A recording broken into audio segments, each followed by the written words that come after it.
தமிழக வெற்றி கழக உறவுகள் அனைவருக்கும் வணக்கம். என்னுடைய பேர் சதீஷ்குமார். நான் ஆம்பூர் சட்டமன்ற தொகுதியிலிருந்து வரேன். இன்னைக்கு நான் வந்திருக்கிற இடம் பாத்தீங்கன்னா நம்முடைய தளபதி நடத்தக்கூடிய பொதுக்குழு கூட்டம் தான், முதல் மாநில பொதுக்குழு கூட்டம். இனிமேல் ஒவ்வொரு நாளும் தளபதியுடைய தரிசனம் தான் இந்த தமிழ்நாட்டுல. முதல் மாநாடு எப்படி வெற்றி வாகை சூடி இன்ன வரைக்குமே பேசும் பொருளா இருக்குதோ அதே போலதான் இந்த பொதுக்குழு கூட்டமும் இருக்கும். நம்முடைய தளபதி அவர்கள் இப்ப முழுக்க முழுக்க மக்களுக்கான அரசியலையும் மக்களுக்கான பாதையை தான் இப்ப வழியை தான் காமிக்க போறாரு. மக்கள் இப்ப தெளிவான அரசியல் பாதையில் பயணிக்க தளபதி தரிசனம் மட்டும்தான் இனிமேல் தமிழ்நாட்டுல கண்டிப்பா நிச்சயமா இருக்கும். அதுக்கான வழியையும் தளபதி அவர்கள் உருவாக்கி விடுவாரு. இந்த பொதுக்குழு கூட்டத்துல நம்முடைய தளபதி அவர்கள் விவசாய சார்ந்த பிரச்சனைகளா இருக்கட்டும், மாணவர்கள் சார்ந்த பிரச்சனைகளா இருக்கட்டும், இனிமேல் பெண்களுக்கு எதிரான ஒரு பாலியல் குற்றங்கள் கூட நடக்காத அளவுக்கு இந்த பொதுக்குழு கூட்டத்துல பேசுவாருன்னு எதிர்பார்த்துட்டு இருக்கிறோம்.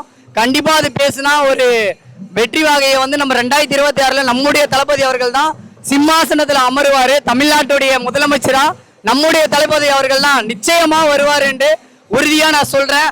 விமர்சனங்களை எல்லாமே புறந்தள்ளிவிட்டு விமர்சனங்களை உரமாக்குங்கள், உங்கள் லட்சியத்தை அதில் மரமாக்குங்கள். நன்றி, வணக்கம்.